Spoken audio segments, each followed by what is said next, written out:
수요와 공급, 물가와 외환, 인플레이션과 GDP, PCDI와 PPI. 자본주의를 설명하는 복잡한 이론과 말들은 참 많습니다. 그럼에도 자본주의를 돌아가게 만드는 원리는 아주 간단합니다. 자본주의는 부이고, 부는 이익의 극대화를 통해서 나오고, 이익은 무언가를 사고 팔아서 남는 결과값입니다.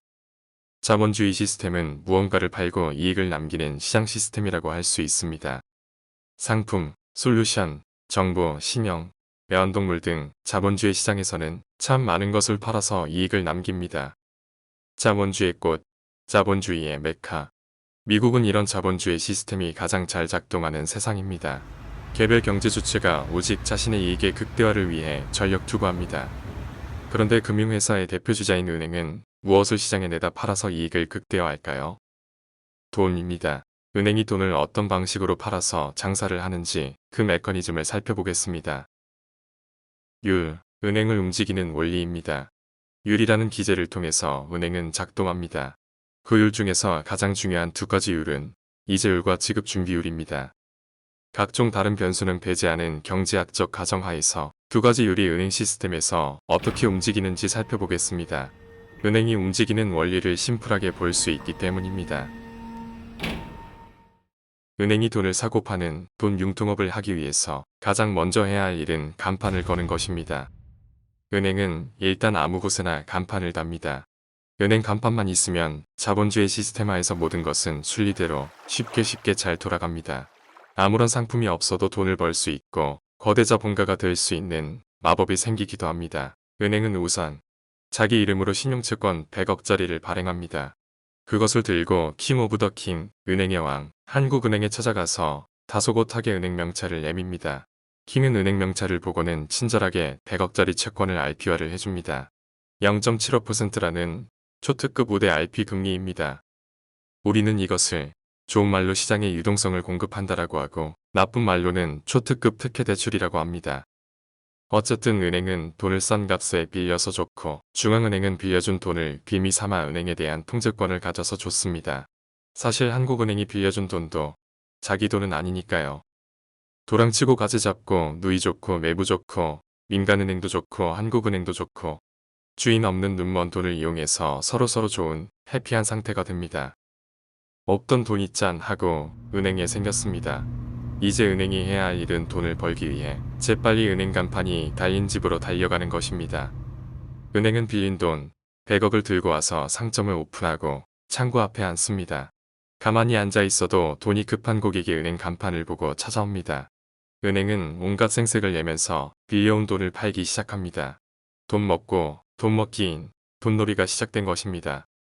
신용도와 담보에 따라 은행은 3%에서 10%까지 다양한 이자율로 돈을 팝니다. 돈이 없어도 명찰 하나로 돈이라는 상품을 빌려와서 100억짜리 상품을 팔게 된 것이고 앉은 자리에서 은행은 엄청난 마진을 남기게 됩니다. 그야말로 해피한 세상이 됩니다. 그런데 이자율은 은행을 행복하게 만들어주지만 또 다른 율인 지급준비율은 은행을 불행하게 만듭니다. 지급준비율은 일반 기업의 재고 비율과 같은 맥락의 개념입니다. 기업들이 상품에 대한 재고 비율이 있듯이 은행도 돈이라는 상품에 대한 재고 비율이 있습니다. 그것을 금융용어로 지급준 비율이라고 이름 지었습니다.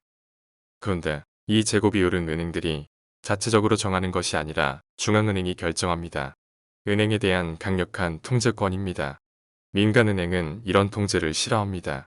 그래서인지 민간은행은 시시때때로 이 재고 비율을 낮춰달라고 떼쓰는 모습을 보이곤 합니다. 시중은행은 왜 이토록 재고 비율을 낮춰달라고 조를까요? 돈이라는 상품은 다른 상품과 달리 엄청난 뻥튀기를 만들 수 있고 이익의 극대화에 유리하기 때문입니다. 예를 들어 한국은행이 A은행에 공급한 돈은 100억인데 A은행은 지급준비율 10%를 빼고 90억을 B은행에 팝니다. 현재까지 시중에 있는 돈은 여전히 100억입니다. 그런데 B은행이 A은행에게 90억짜리를 끊어줍니다. 그럼 A은행이 가진 상품은 다시 100억이 되고 B은행은 90억짜리 상품이 새로 생기게 됩니다. 시중의 통화량이 100억에서 190억으로 바뀌게 되는 마법이 일어나는 순간입니다. 이런 방식으로 다른 은행에 같은 마법을 계속 쓰게 되면 시중의 통화량은 기하급수적으로 점점 늘어나게 됩니다. 실제 있는 돈은 100억이지만 유통되는 돈은 그 수십 배가 되는 것입니다. 이것이 바로 자본주의의 핵심 원리인 뻥튀기 원리, 레버리지입니다. 은행은 예적금을 통해서도 뻥튀기 할 수도 있습니다. 우리 상품이 전국 최고 이율이라고 홍보를 하고 돈을 예치받습니다. 알고 보면 이자가 1%밖에 되지 않는 싸구려 상품입니다. 고객 예치금이 점점 불어날수록 레버리지 효과는 커지고 은행의 수익은 늘어납니다. 정기예금의 경우에는 지급 준비율이 더 낮은데 2%까지만 재고로 두고 98%까지 팔 수 있습니다. 은행 입장에서 정기예금 고객은 그야말로 최고의 VVIP 고객이라고 볼 수 있습니다. 은행 입장에서 또 다른 초특급 고객이 있습니다. 신용도는 낮지만 확실한 담보가 있는 고객입니다. 그야말로 최상의 고객입니다. 그런데 이런 고객이 눈앞에 찾아왔는데 팔 수 있는 돈이 없다면 어떻게 해야 될까요? 은행은 별로 어렵지 않게 이 문제를 해결할 수 있습니다. 전화 한 통이면 가능합니다. 다른 은행에 전화를 해서 돈을 빌려달라고 하는 것입니다. 은행끼리 콜로 돈을 주고받는다고 해서 여기서 발생하는 이자율을 콜금리라고 부릅니다. 가제는 개편입니다. 다른 은행에서 돈을 빌려올 때 역시 은행은 초특급 저금리인 1%의 콜금리로 돈을 빌려올 수 있습니다. 그렇게 빌려온 돈을 신용도가 낮으면서 담보가 확실한 초특급 VVIP 고객에 팝니다. 3년 만기, 7% 금리, 담보 확실. 그날은 은행이 소고기 회식하는 날입니다. 고객이 와서 돈을 맡기고 대출금이 회수되고 초단기 콜자금을 갚거나 빌리고 다시 대출 상품을 팔고 그야말로 선순환의 구조가 계속되는 해피한 세상이 됩니다. 은행업자는 가진 것 없이도 자수성가할 수 있는 꿈의 직업이 되고 입지전적인 인물이 될 수 있습니다. 또 하나 짚어볼 것은 예치금 혹은 예금이라고 불리는 돈의 성격입니다. 고객이 은행에 돈을 맡긴 것이 예적금이라면 고객은 은행에 오히려 보관 수수료를 지불해야 합니다. 그런데 고객이 오히려 은행에게 이자를 받으니 이상한 일입니다. 자금의 목적과 용도가 예금이나 예치금이 아니기 때문입니다. 정확하게 이 돈의 이름은 고객이 은행에게 빌려준 대출금입니다. 따라서 개인은 은행한테 돈을 빌려주고 그에 대한 약정이자를 받게 됩니다. 물론 아주 싼 이자율로 빌려줍니다. 은행 입장에서 아주 싼 이자로 대출을 해주겠다는 사람이 몰려들면 얼마나 고마운 일일까요? 이자율과 레버리지, 자기 돈은 없이도 남의 돈을 싸게 먹어서 다시 남에게 싸게 파는 역할. 그것이 바로 은행이 돈 장사를 잘하는 비법입니다. 그러니 시중은행 입장에서 먼지만 쌓여가고 놀고 있는 돈이라는 재고를 보면 얼마나 안타까울까요? 1%라도 재고 비율을 낮춰 뻥튀기를 할 수 있다면 얼마나 좋을까요? 그런데 은행은 자기의 탐욕에만 충실하지 생존에 대해서는 무지한 것 같습니다. 은행이라는 기업은 이 지급준 비율이라는 재고 시스템이 있기 때문에 그나마 붕괴되지 않고 은행 시스템이 돌아간다는 사실을 모르는 것 같습니다. 지급준 비율에는 무지하고 싼 값에 돈을 사서 비싼 값에 팔려는 탐욕적인 기업.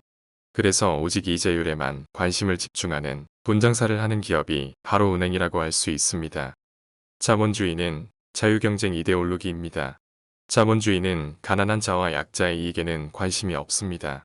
은행은 가난해서 돈을 갚지 못하면 냉혹하게 돌아섭니다. 자본주의 꽃, 자본주의의 상징, 금융자본의 아름다운 본 모습입니다. 테크핀의 시대입니다. 간판 하나 걸고 책상 몇 개 가져다 놓고 돈장사를 하는 시대가 언제까지 지속되어야 하는 걸까요? 언제까지 중앙은행과 금융자본의 카르텔과 응석 부리고 떼쓰는 행태를 눈감아줘야 하는 것일까요? 좋은 상품을 팔지 않는 회사는 망합니다. 민간은행과 킹 오브 더 킹인 한국은행이 시장에 파는 싸구려 상품을 고객은 언제까지 울며 겨자 먹기로 사야 하는 것일까요? 가제는 개편입니다.